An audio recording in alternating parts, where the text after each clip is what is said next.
everyone! In today's video, I'm going to show you how to get Alight Motion on your iPhone or iPad for free with an APK style method. It's a simple process, and I'll walk you through each step so you can easily follow along. As you can see, I already have it on my device.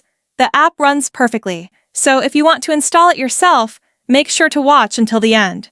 Grab your device, and let's get started. First, we need to adjust a few settings. Open your device's settings and navigate to battery. Make sure low power mode is turned off to avoid performance issues with the app.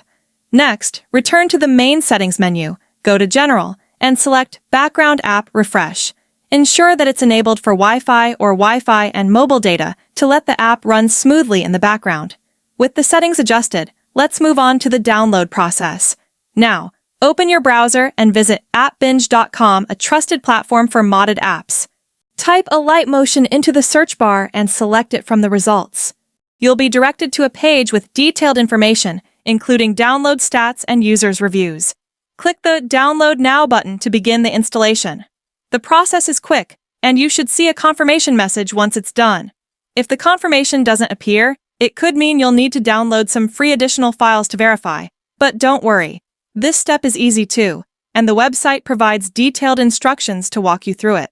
After completing it, the system will finalize the installation.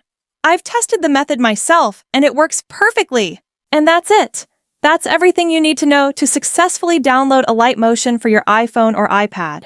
Thank you for tuning in and watching till the end. If you found this tutorial helpful and everything works as expected, please give the video a thumbs up and subscribe to my channel for more tips and guides. If you have any questions or run into issues, drop a comment below, and I'll be glad to help.